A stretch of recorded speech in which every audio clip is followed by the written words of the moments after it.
Hello, everyone, and welcome to the episode 11 of the Rural Draft Series here on the channel, the CWA, following Traditions Never Die. Before we get into that, though, we do have a backstage incident. Let's see if there's multiple. No, it's just one. Okay, it's just the Lance Storm and the Chelsea Green pass and tips. Alright, pass and tips on using psychology as approaches. That was quick. Then on to this show. That's alright. Here we go. TJ Wilson and Joel Redmond's pre-show, first the two pre-show matches. Just TJ Wilson getting him a win. I must have fucking forgot to take. Alright, so I must have forgot to do that. Hold on. We gotta do this real quick. I guess we're on the female. Let's do any gender. Make sure TJ and Natty are not, manager. There we go. Yeah, this one. None. There we go. Perfect. So sure, it's the pre-show gets fucked up, but that's okay. The other pre-show match, and this gets a 50. I figured this did pretty well. What a fucking dream tag match. Axis Violence Giants 2v2. As Violence Giants actually get the win. They defeat Axis in 9:45 and Shuji Ishikawa pinned Kazuaki Nakajima with a big boot. Nakajima with a 53. That's usually on par. Same thing with Go Shiozaki. Suwama's Shuji Ishikawa doing 42s and 41s. That's tough, but I would love to see this in Japan, that's for sure. This is in Alberta. That's interesting. 3,500 people. The Traditions Never Die main event recap is what we start off with. We showcase that. Kind of, the entrances for Brock and the champion Kevin Steen, and kind of just a montage of Brock, just a bunch of suplexes, laying them out, pinning them, laying out, not laying out Kevin Steen, but also laying out Sami Zayn afterwards, standing on top of him, as that's the closing shot for the actual TV intro. You see there. And then we open up the show with the Dark Order, of course. Dark Order, they make their way to the ring with, obviously the new Canadian heavyweight champion Brock Lesnar, as he's got the belt over his shoulder, just ready to go. As Dark Order, they all get to the ring. Father James Mitchell cuts a promo, basically just saying, "I told you all. This is what we warned you about. This is what we would do. This is what we've came to the CWA to do, is wreak havoc and destruction and mayhem all over Canada. And that's what we're doing." And it started with that. Started with Traditions Never Die. It's Brock Lesnar, the new Canadian heavyweight champion, my Deacon of Destruction. He's my champion. And we're not stopping there, though. That's not what we're stopping at. We have our eyes on more gold. Because the only way we can make change is with power. And with power comes change. With that power are those tag titles. The CWA Canadian Tag Team titles. Which then comes out the tag champs of Miz and Morrison. Who interrupt them. I guess we're not really interrupting. They don't Father James Mitchell doesn't say they should come out and make the challenge official or anything like that, but they just say, well, you could beat up all the Canadian scum you want, you could take out all of Canada you want, you could take out all these people here in this arena out. Doesn't matter to us. We hate Canada just as much as you do. This is not a Canada thing. This is not a power thing. We come out here every week. We fly out here from California, from beautiful sunny Los Angeles, to make time to showcase that we are the best, that we're the best tag team going today in the wrestling world. And that's not going to happen, because tonight we have a tag team title match against the Young Bucks, and we're going to beat them again like we beat them at the Calgary Clash, and we'll prove to the entire world once again why we are the best tag team in the world type of thing. And that's just kind of, get in the back of the line type, and telling the Dark Order pretty much that they've already have some busy challengers ahead. That's a nice little opening. We have a good segment ratings from pretty much everything there. Everything goes well. Got a lot of green on the screen. That's nice to see. Obviously, basically, the Miz and Morrison act is probably one of the best acts we have. Definitely on the roster. That's usually a great rating, no matter what they do. Rating in the ring or out of the ring. Then this. Opening up the actual first match on the card, Chelsea Green Taya, as Taya beat Allie at the Traditions Never Die show, so we get a bit of a different match here with Chelsea Green, but this time Chelsea Green gets the win, as thanks to the interference from Allie. And Maurice was out there, and she tried to distract Chelsea as well. It was kind of like a double, but this time, Chelsea hit the Vampirier, but also got like the foot on the ropes, and was doing a lot of cheeky shit. But she still, she got a pin over Taya. Nonetheless, yeah, the crowd was turned off by it, and yeah, it cooled them down a little bit, but that's okay though. It was a great match in my opinion for what we needed. What we needed is to just build a story. And we have that. We have a great chemistry between Chelsea Green and Ty. So it's not all completely lost. Sure, it's a 33, but it could have been worse.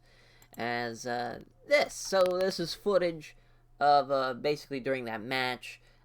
No Mercy took out the Young Bucks in the parking lot as they get ambushed. Kenta and Ishii take out Matt, while Nakajima and Go Shiozaki take out Nick. As Kenta go to sleep on Matt. Ishii with a lariat. He then, picks him back up, brainbusters him on the hood of a car. Nakajima and Go just, take him all around Nick Jackson, throw him around all over the parking lot area. They throw him on top of the car as he rolls Nick down off the top and over to the ground, laying down below. Before security, paramedics, kind of everything, it just storms the area just to make sure that get No Mercy out of there. So it looks like the Young Bucks might not be able to make it for that tag team title match tonight. As then we have a backstage interview. TJ was supposed to be rated off screen, is what it is. But this is basically Natty getting interviewed by Renee, as just saying what's your what's going on with you and TJ, and Natty just says, Renee, we're just, what's going on right now. I can't, with the goodness of my heart, I just don't understand what TJ's doing. It's not something, that's not the man I fell in love with, that's not the man that I want to be with. So, until he changes his attitude, I'm not going to go out there with him at ringside anymore. He's got to change his ways, type of thing. So that's just kind of where we're at there. And then she gets ready for her match, which is against Courtney Rush, which she beats. Courtney Rush, 8 minutes, 14 seconds. I figured this would do pretty well. Courtney Rush is actually very, very talented. I love Courtney Rush, what she does as Rosemary for, past couple of years now. And she's talented, and especially here, in this match, she's over in Canada, so of course that's going to translate to this. As she's getting better at gimmick too, but Natty beats her, 8 minutes, sharpshooter, tap out. But then, afterwards, Beth Phoenix, followed by TJ Wilson, they come out and they, Beth beats down Natty, hits the glam slam, while TJ, kind of laughs in her face as she's down on the mat, type of thing. Just looks like TJ might be going around with old Beth Phoenix. So that's just a fun little story. Advancement there, as Brett's in his office. As Miz Morrison, he has him come in and he says, listen, Young Bucks, they've been taken out by No Mercy earlier today, as, I'm sure you all know, and then type of thing, and he says, well, you're still going to defend those tag titles, you've flown out here for nothing type of thing, so you're going to take on the Dark Order, you're going to take on Stu Grayson, Evil Uno, and the main event tonight, they just kind of shrug it off, they just go, alright, they were here for a reason, they didn't care, they were on a face type of thing. I got a 60 as well. That's good. And then Brett did great off script. As Sheamus and Martin Stone, little fucking British Commonwealth match, or not really a British Commonwealth division match, as Sheamus beats him 940 Celtic Cross. This was based off a wild brawl, because I figured Martin Stone would do okay as a brawling style, but didn't really work out still, but he was off his game. But still, Sheamus go to Sheamus. He gets the win with the Celtic Cross in 9:40:48 for the match. As then we go on to the actual main, which was Miz and Morrison against the Dark Order. And Morrison pinned Evil Uno with a Moonlight Drive. Miz and Morrison make that defense number 2 of the CWA Canadian Tag Team titles. As a part of the stipulation that Brett made, it's like, because of this is such a short, a short notice for the tag team title change, if anybody shows up at ringside, from the Dark Order, or even anybody, just an even Steven type of thing, from either, Maurice or Taya or anybody from the Dark Order, they would be, immediately fired on the spot. So, to make it an even playing field. They get the win, though. So, Miz and Morrison, they defend their belts. They make, 60-66, of course. But Stu Grayson, he was off his game. Didn't really matter. He still outperformed Evil Uno. But, the matches... I figured it wouldn't be obviously as good as the Miz and Morrison taking on Young Bucks and Matt and Nick Jackson. Obviously, that would have been a better match. But this is a fun little wrinkle. It gives the Dark Order a bit of a shot to tag titles, while also keeping the threat of Brock. We kept Kevin and Sammy off TV. We want to keep that to where it really kind of put over the fact that they lost and they got, they got beat down by Brock. So kind of building up that as well. Saving that for the next show, too. So, I think it went okay. It could have been a lot better. I figured this would do a little better. This would do a lot. But the angles went well besides I'm surprised this didn't do as well as I hoped. And I figured that, Beth just doesn't do really well on angles. But everybody else, this did well. I did well. So, I mean... I wanted to focus that on, oh wow. We would have gained popularity in 3 British regions, but growth was restricted due to the limited number of viewers there. Oh, that's tough. That is tough. We increased our popping somewhere. Probably wasn't anywhere that we needed, like Canada or something, but what are you gonna do? We got a 50. As the episode 11... is in the books. And, we're starting off the end of February. We ended off going into March now, 2 months in. Just like that. As we'll just... No, we don't. We don't have to advance it a little bit more. We can just keep it as this.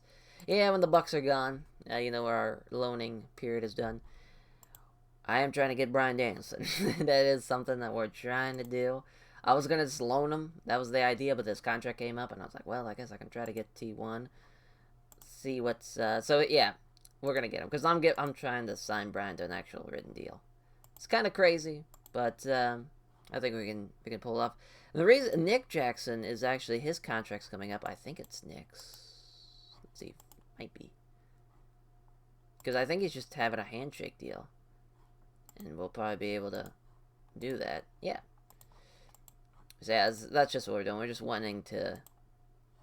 Oh, so yeah. So we're going to have Nick, but Matt we're probably going to still loan out. But that's fine. It's still easier than nothing. Canal 5, the CW, which is obviously the US. Canal 5 might be... probably have to look. I'm trying to think. That might be the UK, but I could be wrong. Because we'll just look. Broadcasting. Oh no, that's Mexico. Yeah, yeah. Okay. Yeah, that makes sense. Yeah, because Dave is where we're at. So yeah, that makes sense. Basically everything in medium, besides Japan. Japan didn't really. Bitch, I think the medium quality was a 48. Yeah, that's why. We just barely missed the minimum quality for everything. So I mean, that's not a huge deal. I just now realized something though. We don't have anything in Canada. What for our TV. We definitely need to change that. Wow. Wow. Let's just go ahead and do that. Something must have happened. Ocean, we don't need Ocean. And so obviously we're not gonna get Bell. Probably not gonna get Sportsnet 360, that'd be nice for us. And we got rejected. Yeah. Well, that was because we bid off a little bit more than we could chew with TSN. Star Choice probably won't let us get on there either. Yep, okay, I guess we're just not gonna have a TV show in Canada. Okay. Makes sense to me. Cool. Alright, so we will catch you guys for the next CWA Stampede shows. We move on to CWA's Maple Leaf Massacre. It's gonna be a fun show. As I'm sure we're gonna make money too off of, because yeah. Oh yeah, we're doing perfect.